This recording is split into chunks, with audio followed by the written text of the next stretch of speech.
Mataba ah. Panglagay lang namin sa pakan ng kalabaw. Sabi ko yan dito. Ayun na po kayo yun. Oh, bibili daw ng lupa, 10 ano lang, 10 sako. Oh, dagat na pala po ito, isang ka pala nagdaan eh. Oh. Yan yung ano, pavilion. Ayan. Oh. May muna nga oh. Oh, pavilion. Ah, pala dagat na nga pala dito oh. Ah, bibili kami ng ano, kami ng manok.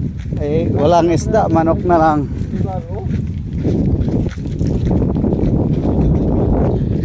Kaya pala eh.